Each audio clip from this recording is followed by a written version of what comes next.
Hello. Hi, everybody. How are we doing? I'm doing great. How are you doing? Yeah, I'm good, thank you. I feel we've just had our little, I mean, it's been a while since we've seen each other in person, so we just had this big Marvel catch-up. We're a little bit late because we got talking about Agents of S.H.I.E.L.D. and She-Hulk and all the good TV shows that are out at the moment. Rings of Power. Oh, yeah. Man, isn't it good to be in this age of television? It really is, but we're a gaming podcast. So I know, we got a bit carried away. We did. Drop Bear, thank you so much for that sub, my dude. Hello. Hi, Doormat and Aussie Blood and Natty as well. And Gamma in there as well. So and good Gamma. to see everybody. Hi. Oh. What have you been up to? I have, it feels like I've been really busy, but I don't know. Like, I sit there to think about it. Like, other than work, like I've been playing a bit of games, which I'll talk about my bloody good game of the week in a bit because I've been having a lot of fun with that. I've been reviewing, I think I can say the name, Metal Hellsinger. I've got a review copy of that I've been playing. It's embargoed though, so I can't really tell you anything about it until next Tuesday, I think. The review will go up on GameOnOz.com. Ooh. But you can see, you might have seen today it's coming out on Games Pass as well. And I'll give you a hint. If you can play it for free, you should play it. There were so many good September announcements because we're talking about Metal Hellsinger and also like I really want to play that. And then on the other side of things, I also want to play Disney Dreamlight Valley because I think it's up for early access, which I think it's on Steam at the moment. And Switch, I think. Yeah, I'm not sure. I was watching a streamer, Jerdman, play it last night, which does kind of like it's got a bit of a story in there with like some old school characters. Like one of the first ones you meet is Merlin the Wizard from Sword in the Stone. Oh, I love Stone. him. Yeah, it's so good. I remember Jerdman making the comment like it feels like they've made this game for adults that loved old Disney at the moment. Oh, that's good. I feel like a lot of old Disney characters get forgotten about. Which is like, I don't know, I'm like kind of trailing off a little bit here, but I know at the moment in, I can't remember if it's Disneyland or World in the US at the moment, they're bringing out a whole bunch of old characters or really obscure ones like Madame Mim. Oh my God. They've got Sid from Toy Story, Dr. Facilier from Princess and the Frog. Yeah. I can't remember what the event is, but like, yeah, they're just bringing out like the characters that aren't out usually. When are they going to bring out like the Atlantis Lost Empire stuff and what was it, Treasure Planet at that time? Yeah, the Rescuers. I don't know how. Oh my God! And the Rescuers Down Under. How cool! How cool was it as an Aussie kid to see this movie and it's just like in Australia? Yeah. But anyway, that's movies. we're gaming. We're gaming podcast. Disney Dreamlight. That's why we're talking about it. So yeah, that's also coming to Game Pass. There's a whole bunch that have been announced for this month. I think it's a really good variety as well. So, but yeah, that's a whole other kettle of fish to talk about in another day, I think, because we've got lots to talk about tonight. That's it. So we're going to jump right in here with some bloody good games of the week. So, Stormie, what have you been playing that you've been enjoying? Oh, don't laugh at me, but I have been back on the Elden Ring grind again. I don't actually think this has been my bloody good game of the week before. And I think we talked about it when Pete reviewed it, potentially. That's the last time we mentioned it here. Now, this is my first Souls game, just to clarify. And I only got it because I saw Pete's reviewed and I felt like every one of my friends was also getting Elden Ring. So obviously Elden Ring is Bandai Namco and From Software. And oh my God, I had no idea what I was getting myself into. I think if I knew what I was getting myself into, I wouldn't have picked it up, like straight up. But a lot of what I do when I play games, especially on stream, is I always like to try new games or styles that I haven't played before. So, getting out the comfort zone, things like that. I'm looking at this clip now and I went, oh yeah, I went there. But yeah, Elden Ring is something I never expected myself to enjoy as much as I have. And the fact that I've gone back to it twice on stream in the last couple of weeks is, I think just, I don't know, I'm just addicted to the... It feels like one of those games that, because it's just so challenging, like it releases those endorphins when you finally beat a boss, or even just like some of the other enemies in the game. Like they're pretty tough. Like for anyone who does know me in general, or just as someone who games a lot, I'm incredibly stubborn. Like I will willingly go and try out an area or approach an enemy that I know that I'm not well equipped for. Like, I know I'm under-leveled, but my stubbornness is just like, you know what, just go do it anyway. And I was describing this to someone else before. The highs in Elden Ring, like they bring you up so high because you're just like, yes, I defeated this enemy, I feel incredible, I could do anything, and then you just go to the completely opposite side where you just had the lowest lows with the game and you're like, this is too hard, I hate this game is just and like I just it's my stubbornness. I know it's all on me, but I think since picking up this game, I just applaud anyone who's played any of the Souls games who's a Souls fan, because the amount of patience you kind of need to have with these type of games is incredible. There's a tree sentinel. I've defeated that one. I'm very proud of that. But yeah, it's really cool. I have gone the mage class, and before anyone comes to me, like, I know the mage one is supposedly the easiest one to start with. I decided not. I'm good for easy. Well, that's the thing. You don't have to be good at a game to play it. And if there's an easy option for a particularly hard game, I'm going to bloody take it. Yeah. Just play the games you want. Because, like, I had someone come into my stream and their name was Mage Disliker or something like that. And I was like, I wonder what his feelings on the matter are. And I was like, don't hate me, don't hate me. But yeah, the game itself is My God, was that just Cousin It that ran across the screen there? There was also this weird spider. Like, some of the monsters in here are incredible. Like, in a really, like, detailed way, and like some the different sceneries that you go through are just gorgeous. And I don't know. I'm again so surprised this game has really grabbed me and had me so addicted to it. I could be wanting to verse a boss for over an hour, you know.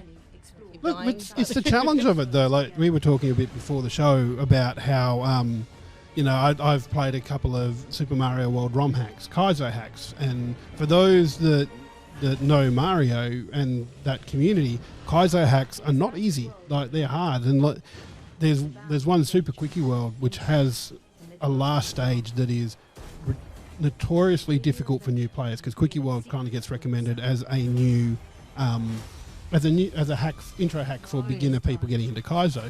And like, the game's fine until it gets to here, and I must have spent 6 hours bashing my head against the wall trying to finish this level.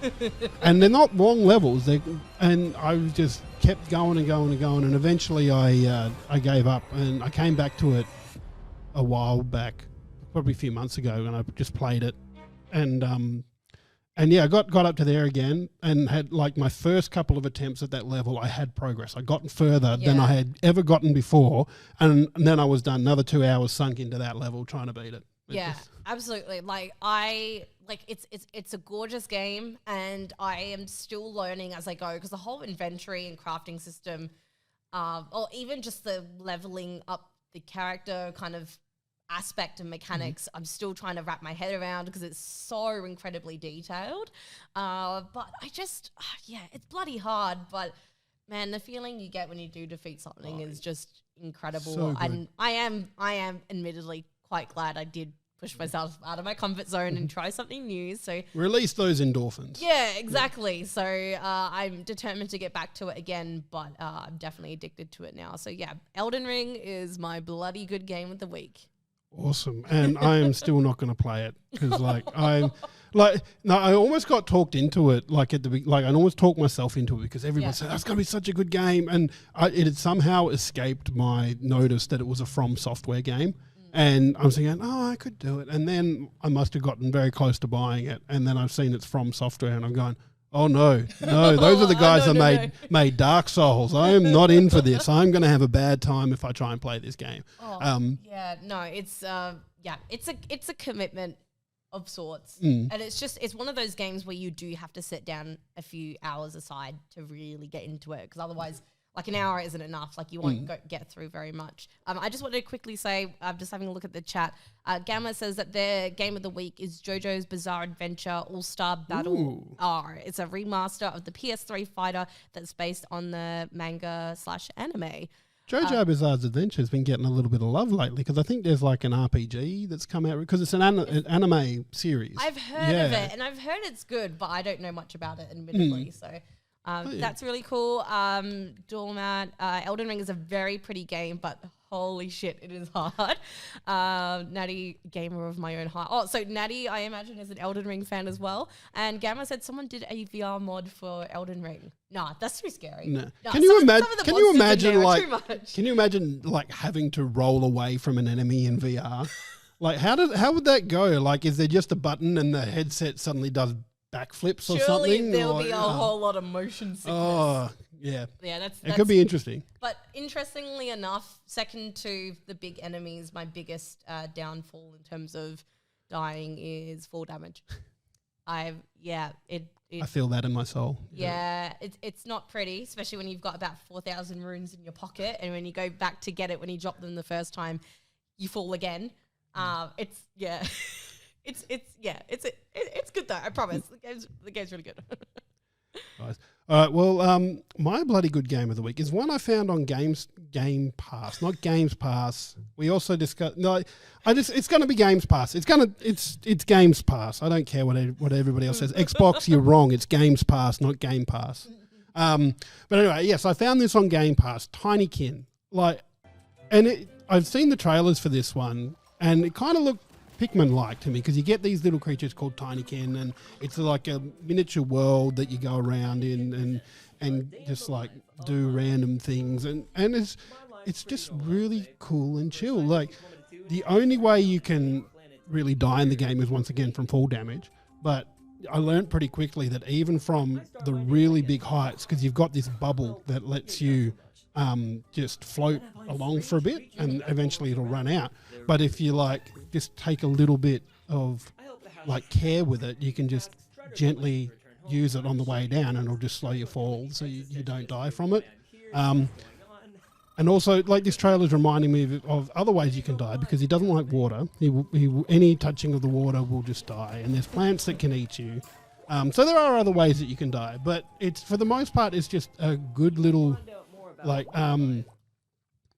3D sort of puzzly platformer type game because the Tinykins will do different things. Like the first one you come across is a strength one, so you get a few of them and they carry stuff away, and that's the thing for me that draws the most comparisons to Pikmin, because that's one of the things I remember about Pikmin is getting all your little flower mates together and they carry something off.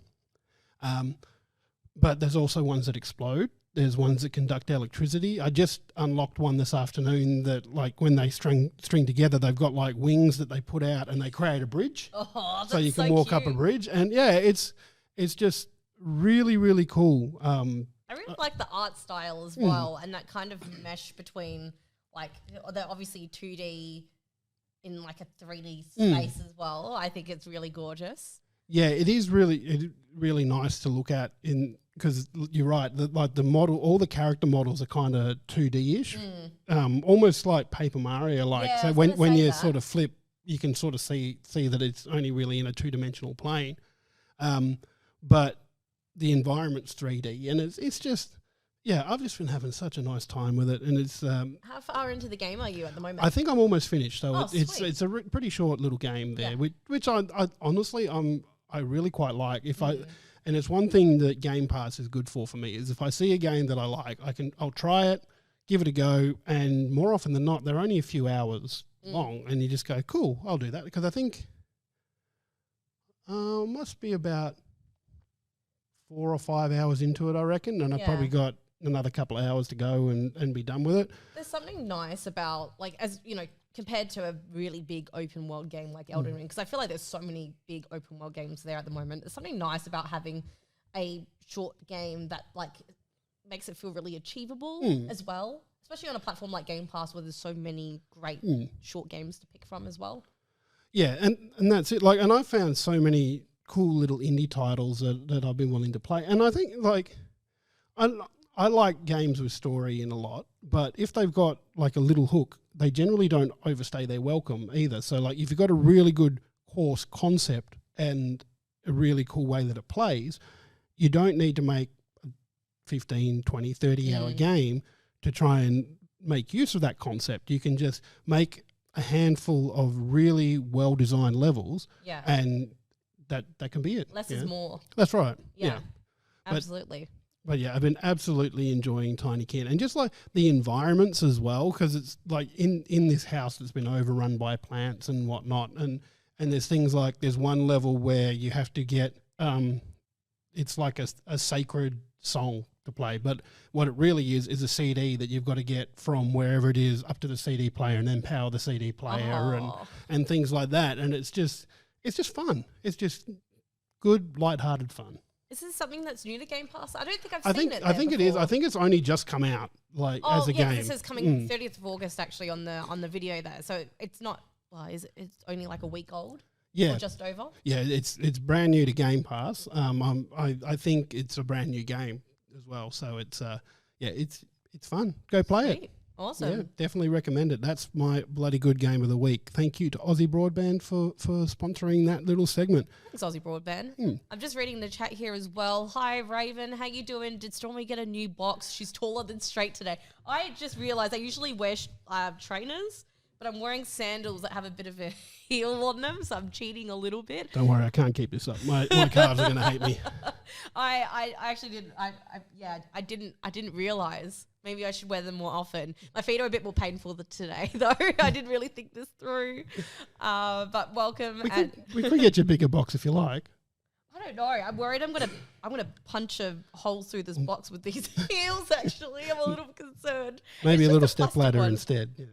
Or a bar stool. I think Drop Bear said a bar stool. Probably wouldn't stand on it, but a nice high one for me to sit on I think would be nice.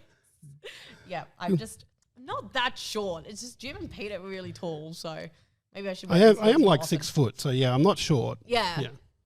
Anyway. But let's continue on. So if you've been paying attention to our socials, yesterday it was, and I've seen it being shared around today as well, Goa has a PAX panel. Woo! So good. Been working on this one for a little bit, and glad to announce it. So we're doing a panel on how to host a charity stream on the 7th. So that's the Friday at PAX at 10:30 a.m. in the Galar Theatre. So that's 10:30 Eastern Standard Time. So actually by then, is it daylight savings time? Don't guess it. No. Whatever the time in Melbourne is, it's 10:30.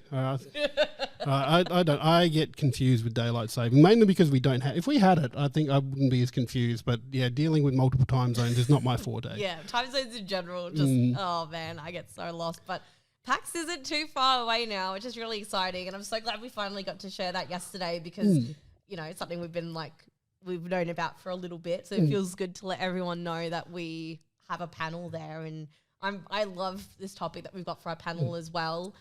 It's such a good one, I think, because so many streamers out there want to do a charity stream. They want to know what they can do, and I think we've got a good panel there. So myself and Stormie will be there. Jake Truman from I want to say NZPL, but it's more than that. He's with Wargaming, a company that owns World of Tanks and World of Warships and stuff like that. So they did a stream leading up into the ANZPL Grand Final last season. We've also got Shane Bailey from Game on Cancer.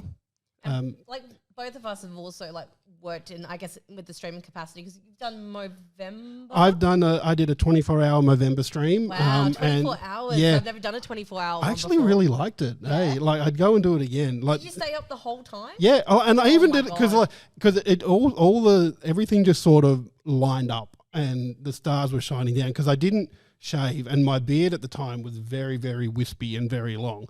But the day I chose to do it on was the day the Xbox Series X came out. Oh my god! And Assassin's Creed Valhalla came out. Oh. So I've gone and tied my gotten beads put in my beard like a Viking sort of look, and that was one of the goals that I hit with the donations was just to go snip, cut them off, and wow. Yeah, it was just worked out really well. The only thing that I might do different is that I started it on a Tuesday night and was going to finish leading into the weekly show. So I started at 5 o'clock in the afternoon doing this, which for those of you that don't know, I was still up that morning, so I had to go out and pick up my Xbox and set it up and do some prep for stuff. So I was still up at like 9 in the morning. So really my 24-hour stream, I was up for something closer to 30, 32 hours for. Which wasn't it, like I said, it felt really good though. There was only one spot that I felt really tired for, and I think that was more about game selection. But that's the sort of stuff that we can talk about at this panel. Yeah. About our experiences with it, and having people like Shane Bailey from Game on Cancer and the Movember crew involved in the panel as well means that we can have a chat with those providers and those charities as well and see what tips and tricks they have too. Yeah, I think it's really great. We're going to have so many different perspectives, on that panel to chat about doing charity streams. And for those who know me through Twitch and stuff as well, how very passionate I am about charity streams. I've done Starlight Game Changers every year for the last 3 years. I've been streaming. I've done Sony Foundation, Red Cross. I think was my very first one, and then currently I'm doing one for Are You OK Day for the week this week as well. So yeah, it's something that we're obviously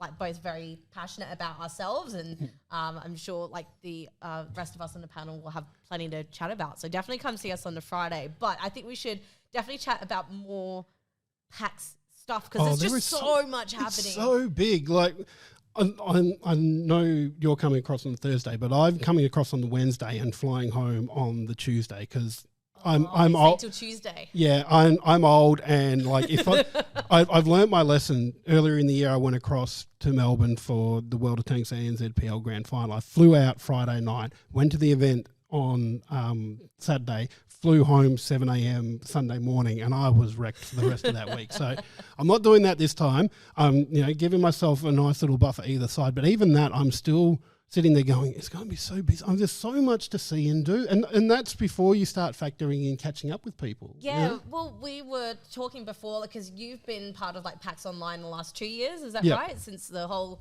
pandemic and all that. But this is this is my first in-person PAX, and this is your first in-person PAX too. It is. I've been to local cons here like Supernova and Comic Con, and you were at Pixel Expo on the weekend and stuff like that. But like, I seems like a whole other level, doesn't it? Well, it is because I feel like the cons that we get here, they're more sort of focused. Well, one, they're focused on pop culture more than just gaming, and you don't really get stuff like the indie hall where you can go and have a look at all the games that are coming out. You don't get to try these games. It's in fact a lot of them have just felt almost more like a selling opportunity rather than a con. Like, and there have been panels at these things, but like a lot of it is just like, it felt more like it was there to sell stuff to you. Whereas PAX feels like there's a real community around it and just going there, meeting people. I'm excited to meet, and I hope he's going this time because he was going, I haven't spoken to him, but there's an old Goa community member, Rossi, who started streaming with us and went full-time with streaming, does a lot of GTA roleplay now. And I want to meet him, like, because he is just such a genuinely nice guy. Well, I have to mention as well, obviously we're going to be here like as Goa for the panel, but there's so many other Goa members that are also going to be there for PAX as well. So if you want to see any of us, definitely let us know if you're coming because that's probably a good time to try and catch us. We're probably at the panel. I'd like to think there'll be quite a few Goa people there too. So definitely come say hi to us. I can see here as well, Natty's just shared, and this is a good segue actually, Natty's just shared one of the articles from the Game on Oz website called with the PAX side quest guide that Doom Cutie has put together. Because as well as, actually before we even get to that, we should talk about what we do know is going to be at the actual PAX convention because it goes over 3 days. So it's Friday, Saturday, Sunday. So you can blame me for that turnabout because I've written the notes in the wrong order here. No. But yeah, there is just so much going on here. And even if you like Drop Bear, it's still not really sold on PAX, maybe not really wanting to go. There's stuff it's like, because I know I'm willing to meet, I want to meet people outside of that as well. So we'll probably be me personally will probably be doing some stuff outside of PAX for that. But yeah, like the Indie Showcase will be at PAX. Oz Speedruns are going to be there. So if you like speedrunning, you can go check that out. I wonder if our mate Smoke will be there. We should find out. I think I know that I want to meet so many people at PAX, and when I realize just how many people I know of or haven't met in person properly is going to be there, I am so excited. It really makes me so happy. I'm going to fanboy so hard at Viva La Dirt League. Oh, Viva La Dirt League is so cool. There's so many different content creators that are also going to be there as well. Viva La Dirt League do some really amazing skits. I just love the production quality of the skits they put up, so particularly good. the gaming ones Yeah. too. They just recently did a Dead by Daylight series, and that was awesome. Now, what they have said so far in terms of who else, as in like companies and stuff, are going to be there. We've got Sega, Square Enix, Devolver Digital. I really want to meet Devolver Digital. Like, I just the amount of golden indie games that they find. I want to sit there and pick their brain and go, how do you do that? How do you find these amazing indie games? There's like a good variety of a bunch of people. There's I'm going to pronounce it wrong. Is it Hoyoverse? Yeah, I think Genshin that's right. Impact. Yeah. Riot Games will be there too, and then we've also got companies like AMD, Logitech, Asus. I've always said it Asus because it's spelled ASUS. It's Asus. All over again. Yeah. I don't know. And HyperX and Lenovo, I believe, there too, and that's just some of them. And Yeah. like There's so many more. We haven't even listed all the amazing people and like companies that are going to be at the indie showcase as well. So, but just like Natty saying in chat, there, got to have a chat with those indie devs because they're just so passionate about what they do and seeing what they're doing, and they just want to show it off. They want to show off their goods, and I'm there. I would like to be showing all the goods. Thank you, please, indie devs. Like PAX, like over 3 days sounds like a long time, and I think in reality we're just going to be like, where do we go next? Where do we go next? Because there's just so much stuff going on, and that doesn't even include the stuff that's happening after PAX. That's right. So this is back to Doomy's PAX side questing. So there's a couple of events outside of it. Of course, Fortress Melbourne are putting on a PAX Gala event there. I'm really like, I just want to get dressed up. Like there's something about putting on a suit for me. Yeah. Like it just Get a bit fancy. That's it. And there'll be cosplay there. Actually, I've had this idea in my head for ages because I've actually got a green suit that I bought for St. Patrick's Day that when I used to go to that. Sorry, when you said green suit, I thought morph suit. No. It's actually a green suit, like full awesome. button-up suit and whatnot. Bright green, dark green? Like a brighter green sort of like one. Fluoro green. Yeah. Well, not quite fluoro, but yeah, that sort of thing. And I've always had this idea for like a little cosplay in the back of my head where I put that on and I've got a Mario, like a proper Mario sort of hat, and I'll go as Green Mario. Nice. Yeah, I just thought, maybe I'll shave to get the mustache.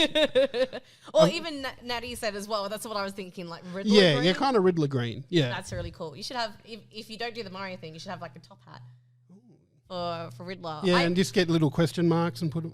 We have to clarify though. I do believe Fortress, the PAX Gala that they are presenting, is currently sold out ticket wise at the moment. I'm hoping they might put some more tickets out soon because I have this really bad habit at the moment where I want to cram everything into my day and night, and I wasn't sure if I could commit to it. So as soon as I found out some of you guys were going from Goa, I was like, should have got it. But maybe keep an eye out on their social media pages. But it's okay because Fortress Melbourne is still open to the general public as well for part of that. In the tavern. Yeah. Okay. Well, I might do that. I believe there's cosplay events happening as well. There is, I think, a cosplay championship happening at PAX. Natty, I am cosplaying. I won't be in the championships, but I'm hoping to go. Well, add it to the list of things that you want to do on the weekend. No, that's a good question. I unfortunately, I'm not talented enough to make my own cosplay. And the amazing person behind, I'm going to be Star Guardian Neela from League of Legends. I'm hoping to rock up to the Riot Games, people in that on one of the days. But a wonderful friend of mine, her name's Risa Fee Cosplay, is creating that outfit. So that's probably why I wouldn't enter the competition because I didn't make it. So is that a rule in cosplay contests where you have to have made? It's very costume? strict. Yeah. Like that's fair enough. You couldn't go into a competition and not have. Like you couldn't go in a bought, like a store-bought Yeah. costume. Well, you could, but it wouldn't be anywhere near as good as those ones that have been made. You could tell. You could definitely tell. I will be cosplaying, but I think with the Fortress, like the PAX Gala, they've got a mix of like, you could dress up formally, you can go in cosplay. So I don't know. We'll play it by ear. Maybe I'll still rock up there later. Maybe I'll just put on my best dress and see what happens. But if you can't go to Fortress, there is another party happening. Yep. So those in Perth might be familiar with Respawn. They're a pop culture sort of event that happens every now and then.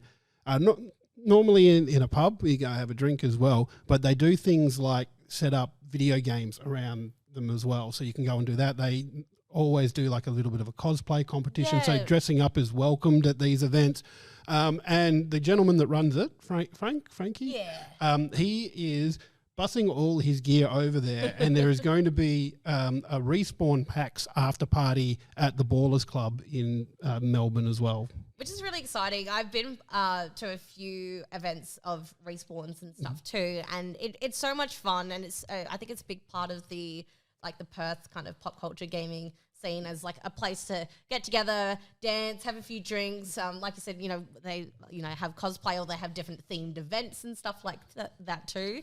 I think it's really cool that this is being brought over to PAX as well. It's like a little bit of Perth come to PAX, I think, which is really, really nice. So on Doom Cuties article here, they'll have some cosplay judges if you want to go to cosplay there. Discounted entry for PAX ticket holders as well, and there'll be a DJ, and they've got a cocktail list, a photo booth. It will be a good time. So if you can't get to Fortress, or you want to go somewhere else, because I feel like Fortress is going to be really everyone knows about Fortress, definitely might be considering go to the Respawn after party as well. And that's before hearing anything that the GG Easy Bar might be doing as well. Because surely tell me about the GG Easy Bar. Bar. I don't know. I'm just thinking, surely they're doing something. Like GG Easy Bar is another like gaming bar in Melbourne. Yeah. And I'm not sure if they're doing anything or just going to throw their doors open and say, come to us. Man, they're going to be like, everyone's going to be absolutely slammed that weekend. Oh, yeah. I'm excited to see how busy it gets, because that busyness I think adds to the excitement, but also like, oh man, I'm feeling for everyone working those events, because that's going to be insane. But by the same token, like these after party events, that non-PAX affiliated events, like they're being run in bars at least, so those people would be at least a little bit aware of what they're in for, because that's where they work. But it's huge. I can't believe, and it's only, you know what? Today is the 7th of September. PAX opens on the 7th of October. Exactly. 1 month away. 1 month away. I'm so excited. I can't wait. I know. Let us know if you'll be there. Yeah, who's heading? Come say hi. Who's heading to PAX, or who's just going to be in Melbourne and just wanting to hang out? I was going to say, if you can't make it to PAX, but you still want to check out, some of the people at the Indie Showcase, it is all on their website as well. So if you do want to check out some of the work of the people who will be exhibiting there and things like that, definitely worth having a look and checking them out and giving them some support as well. I think is always fantastic. So, and I'm sure we'll have plenty to film and post and stuff to the Goa pages and our own pages. So keep posted there too. You know what I have realised though is like I fly out Wednesday morning, which means I won't be here for a weekly show. I wonder if we'll have to have a talk. I'll be there for the weekly show. That's it. Stormie will be manning the weekly show. Oh no! Hold on. Wait.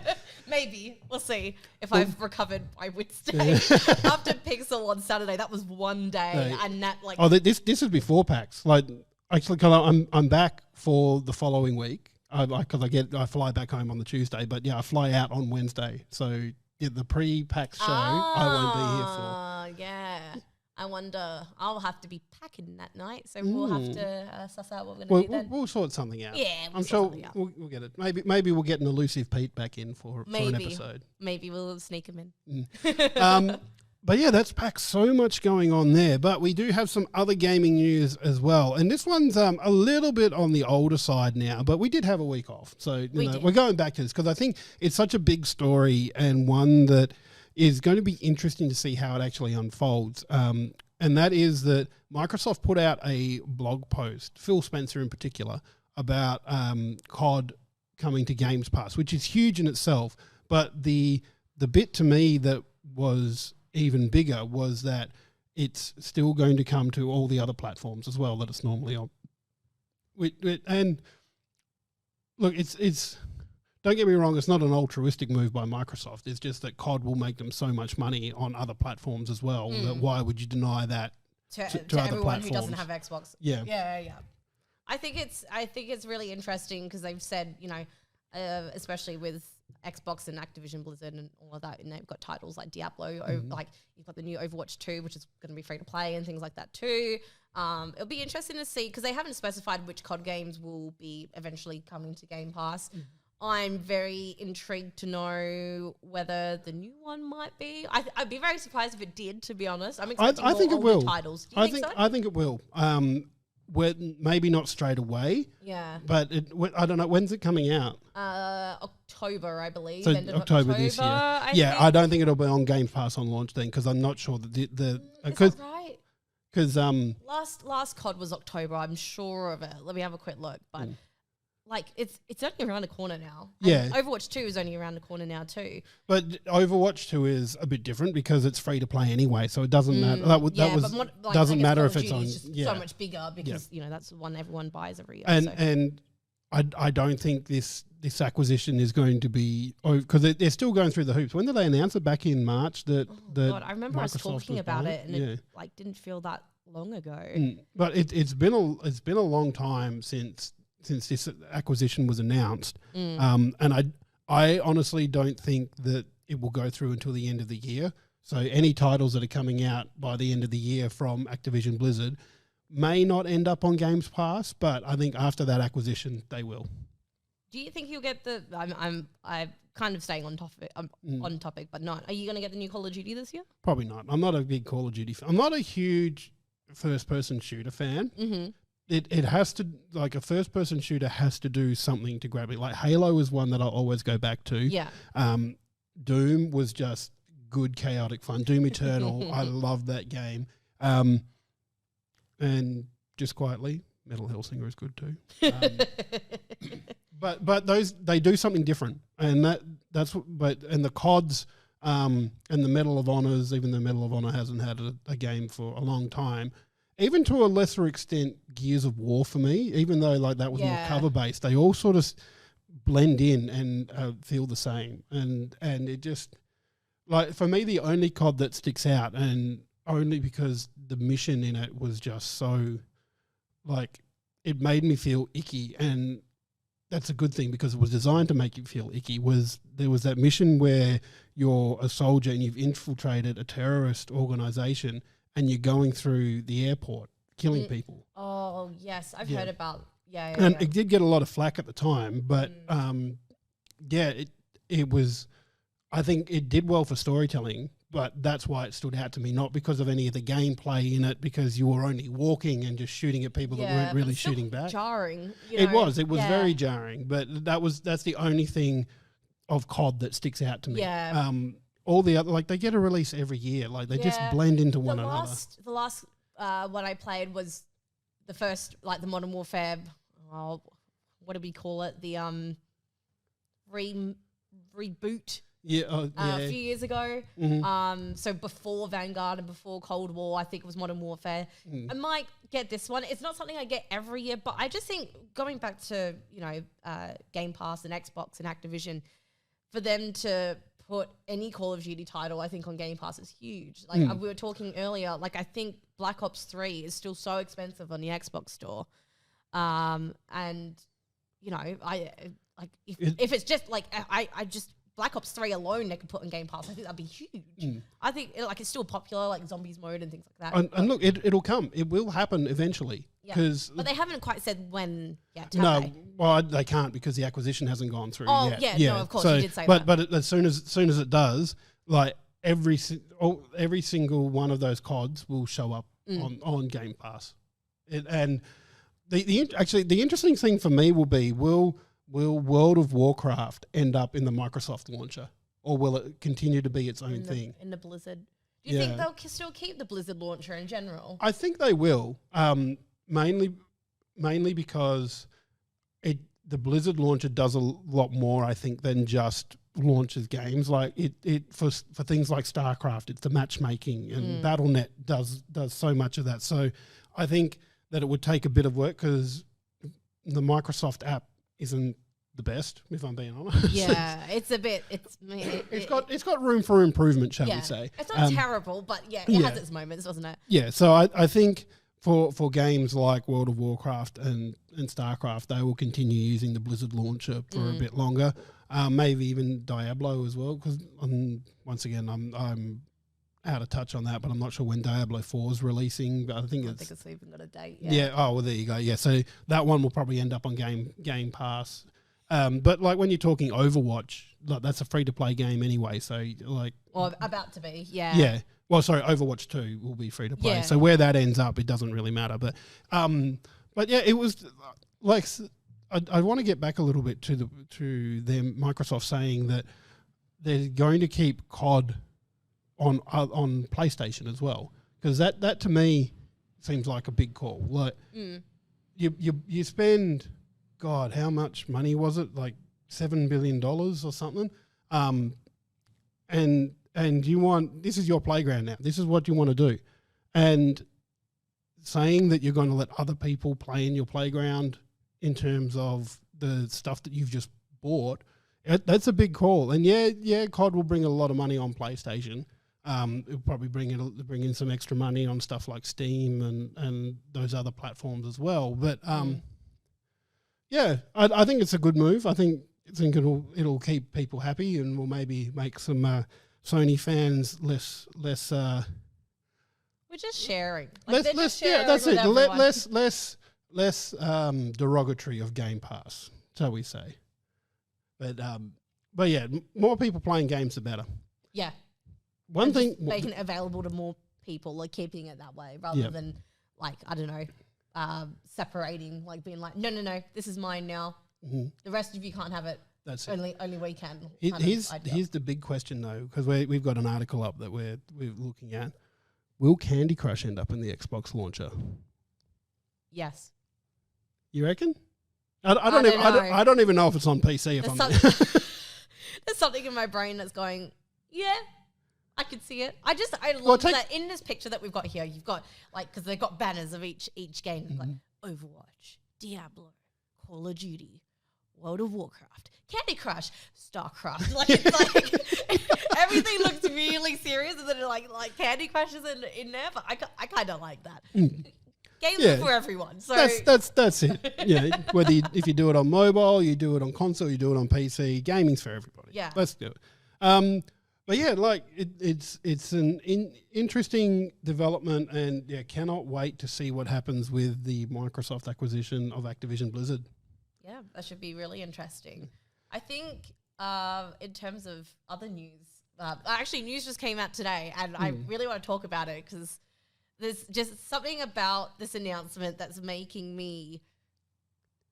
I don't know. I'll articulate myself better in a second. But if you haven't seen it, PlayStation has announced their like camouflage range, if you want to call it that. So camouflage DualSense controller, the camouflage Pulse 3D headset, and camouflage faceplates. Now they're not like green camouflage. They're like a grey kind of camouflage. Probably more a bit along the line. I really like this.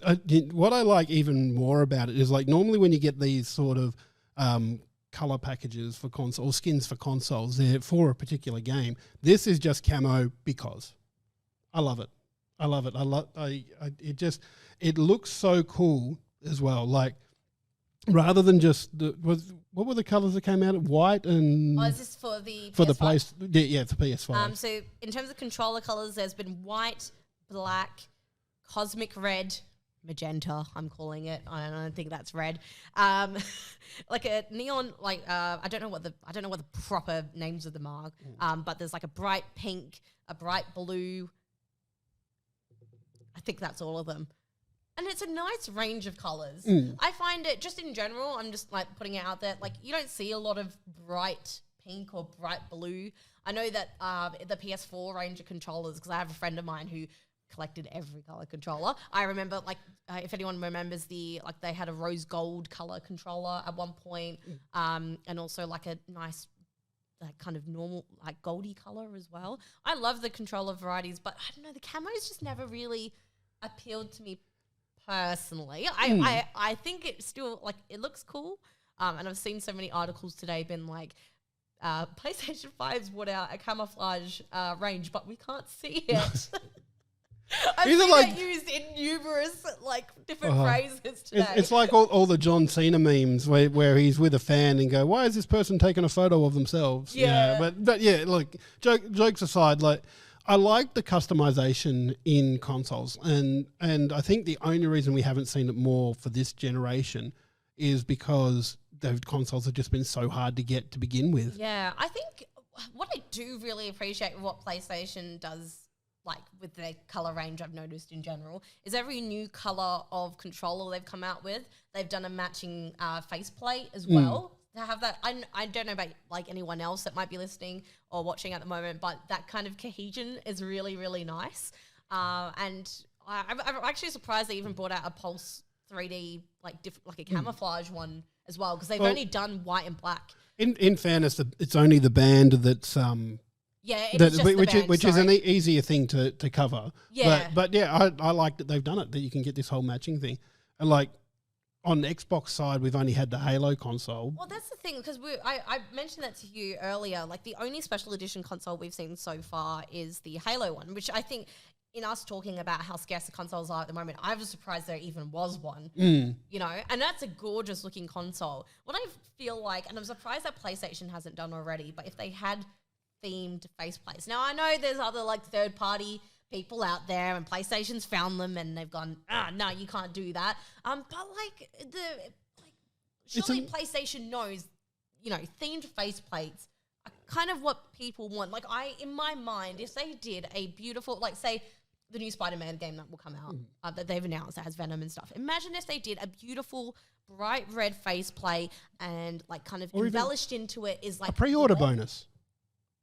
I feel like they'd be too expensive to make it a pre-order bonus. But maybe not a pre-order bonus, but maybe if you've got a deluxe version of the game that gets, I don't know, all the season pass or whatever that they will never release with it. Maybe bundle it in with that, because that's going to be $150 on itself. I imagine it in my head, and I just go, Sony, why haven't you done this yet? Or just a beautiful God of War one. I feel like they would really sell. But then obviously going back to what you said before, we can hardly get the consoles on hand as it is. But I don't know. I guess a question I want to pose to everyone else is, if you had a dream special edition, new generation console, what would it look like? What kind of theme would it have? Because I think did they do a Halo Elite controller for the new ones? Or am I imagining things? I don't think they did. I think the last special edition controller they did before the new generation consoles, I feel like the Cyberpunk one might have been the last one. Yeah, I don't think they did a special Halo controller that they just released. I think the controller that came with the console was Halo themed, but they didn't sell them separately. Yeah, it was just a normal controller. You're right, Charlie. But yeah, I don't know. I mean, in an ideal world where we do, everyone has a PS5 and everyone has an Xbox Series X, I'm just curious to know what themed, what if you could have a themed one. Well, I wouldn't be Xbox or PlayStation. It's going to be it would be Zelda, isn't it? Yeah, it's going to be Zelda. It's definitely Zelda. Because all I can think of is because as we're talking about this, I'm thinking of the last sort of themed thing I bought, and it was the Skyward Sword Legend of Zelda theme Joy-Cons. Joy-Cons, the blue ones? Yeah, and they look so cool. And I just want a whole Legend of they do the wraps for the docking station, but something for the Switch. No, but also it's harder to do with the Switch because it's portable. Well, let's bring Nintendo into this equation for a moment as well, because I don't know if anyone's seen it, but their latest, I think it's out now, or they announced it, or whatever the case was, because they've already done a special edition OLED, and it's for Splatoon 3 that's coming out tomorrow, which I think is really cool. It's their first special edition OLED. Do you have the OLED? No, I don't play in handheld enough, so the OLED screen upgrade wasn't good. As well, but wasn't good for me, I should say. I think I love how creative Nintendo gets with their special edition stuff. They've always impressed me. I've got the Animal Crossing Switch, which I don't have the heart to trade in for the OLED because it's the Animal Crossing Switch. Come exactly. On. Why would you trade in the I've got a Majora's Mask 3DS like the one that came out when Majora's Mask 3D came Yeah. out. And like, there's no way in hell I'm trading that. I've still got the box Yeah. for it. Like I've played the shit out of it. The screen is scratched to shit, but Yeah. it's still there. It's still cool. And I've been sitting there trying to think of other, like, because generally I'm not like one of those, not a collectible sort of person. I've gotten more into it in the last few years, and I wish I'd like collected a lot of those consoles, like the Nintendo 64. Like how many different colors? Like there was the see-through purple ones. There was a yellow one for Donkey Kong 64. There was just a whole heap of stuff that got released for it. Actually, one it wasn't a console, but the Legend of Zelda: Ocarina of Time and Majora's Mask in the States, if you didn't pre-order it, it was a normal grey cartridge. But if you pre-ordered it, you got gold. Oh, that's cool. But here in Australia, they were all gold. Oh, that's cool. I have never seen a grey Legend of Zelda Ocarina of Time cartridge. Yeah, right. It's because they were all gold here. And but yeah, even like the controllers for the Nintendo 64, like there was that many different colours for them, and not just skins, but proper colours. And like you think for a controller that would be the way. Like that's the way to go. But also thinking about it, most consoles these days aren't built for split screen multiplayer. They're not built for couch co-op. They're playing online. So generally you sell one, maybe two controllers that go with a console these days, whereas the Nintendo 64 was the multiplayer console. Yeah. So it was worth it because people were going to buy those extra controllers. Yeah, and I think like a lot of, when I do see themed controllers, they're generally wired ones as well. So it's good when you can get a nice wireless special edition controller. Yeah, and they're not like Xbox or Sony ones, because I've got a Tiny Tina Wonderland wired controller, but it was done by PowerWave. Yeah, done by PowerWave. So you get those sort of third party controllers, and it doesn't feel as good as the proper Xbox Series X controller. Like it just, I will say that for Xbox, like their innovations, like just the tactile grip on the back of the Series X controller, just it's with the new gen controllers, like with the it's very so subtle, good. but it's nice, isn't it? It is. It just feels better sitting in your hand, and like to the point where I notice it when I go back to another controller that doesn't have it. Yeah. But I think Charlie Golf said up there, like, you don't see Sony licensing a PS fridge, which was, mate, I'm still waiting on my Xbox fridge. It got delayed. It's supposed to be the end of September now, but I think Charlie's got delayed. I think everybody's. Everyone's fridge has been delayed. I don't know. I think I've still got my original white DualSense controller, and I don't know whether this is an unpopular opinion, but I actually love the shape of the new PS5 controllers. They just feel nicer in my hands. I've heard lots of good things about the PS5 controller. I really like it. I am just holding out one day for a Spider-Man controller so I can trade that white one in and get that instead. Because, I mean, the plain colours are nice, but I want something a little bit more special. Yeah. Yeah. Because I've got, like, I think that my most favourite collectible Xbox controller I have at the moment is the Sea of Thieves one. Do you remember that? Yeah. Was that the one that came in, like, the chest? Oh, I wish it came in the chest. It was just on its own, and it was this beautiful purple colour, and it's got a bit of a glow on it, and then the trigger that you would use to dig up the gold, it was, that one trigger was gold. It was cool. It was so cool, and I just hope once all the consoles and controllers, come into regular stock, and that when everyone has one, we can start seeing more of those controllers again, because they're so much fun. Not just for collecting, but just a little bragging rights. I got this Sea of Thieves controller. Just casually bring it out for play. I'm just gonna get this. Oh, here we go. Look at this. Oh, I'm just gonna polish this up a little bit. Yeah, but no, it's always nice to show off that sort of stuff. And I think that's probably about it. We've gone for about an hour now, a bit shy of an hour. So thanks everybody for tuning in, for watching. Thank you, Aussie Broadband, and Bloody Good Games of the Week. Yes, thank you, Aussie Broadband. I'm going home right now to play more Tinykin. Tinykin? Yeah, Tinykin. Not Heineken. I'm not having a beer. It's not a Heineken. But yeah, no, thanks everybody for joining us. It's been great to see you all, and we will see you all next week. Bye.